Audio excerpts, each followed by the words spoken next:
I'm joined now for opening arguments by former Acting Solicitor General Neil Katyal. Good evening, sir. Good evening. Plenty to talk about. First, your reaction to anything you heard from the president's lawyer tonight live on the beat.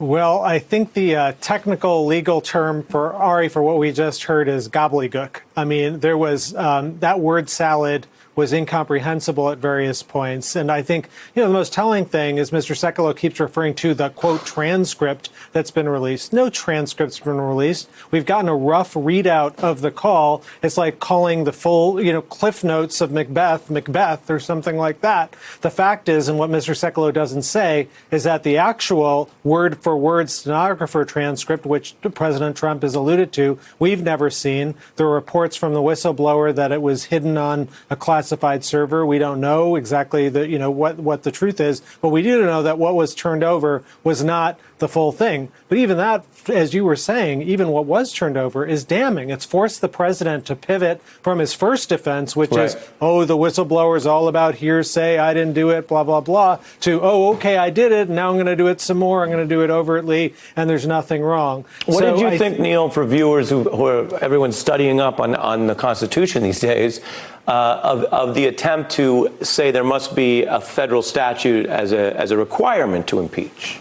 Yeah, that's totally bogus. I wrote about this in the New York Times. That's never been the view from the founding on, starting in the Philadelphia Convention of 1787. Literally, there's not a single responsible scholar who takes that view. And that's for good reason, because there's all sorts of things that are horrible and abuses of trust, but aren't criminal. This one actually happens to be criminal. It is a thing of value, I think, for reasons you were talking about. But I think that doesn't matter for the impeachment debate at all. The central question, Ari, that our founders thought about when they thought about impeachment was this.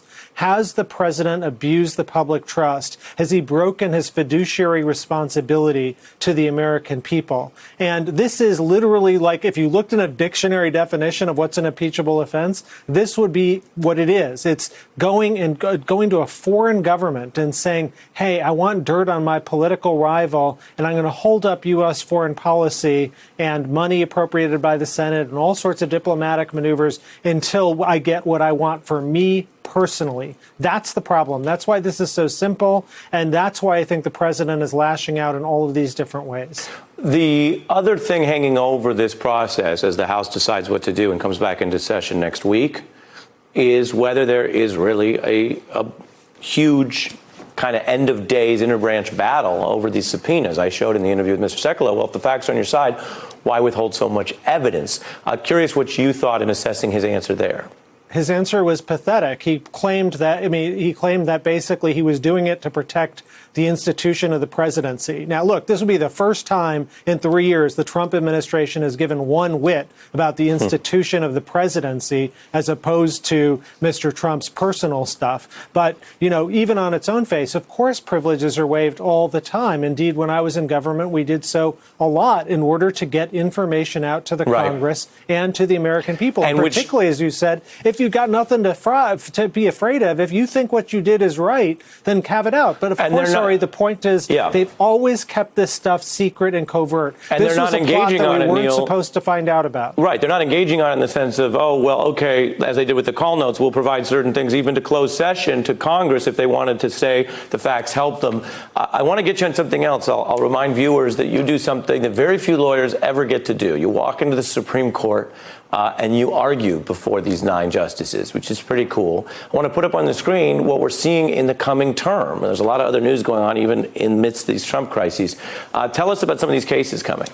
Yeah, no, they were massive. Like tomorrow, these LBGT cases are going to come before the court. And the question is whether or not Title VII, which prevents the sex discrimination on the basis of sex, includes sexual orientation. I think, Ari, it's striking even today that right now, in many places in America, if you're gay, you can be fired just for being gay. So that's what the court's going to talk about tomorrow. The court agreed on Friday to hear a major abortion case about whether or not restrictions on abortion clinics unduly burden a woman's right to choose. So there's a lot of hot button stuff coming this term that started today with some criminal cases, but tomorrow it's going to be big. And real quick, 20 seconds, will the court hear a Trump tax case or not, do you think? There's a New York version of that.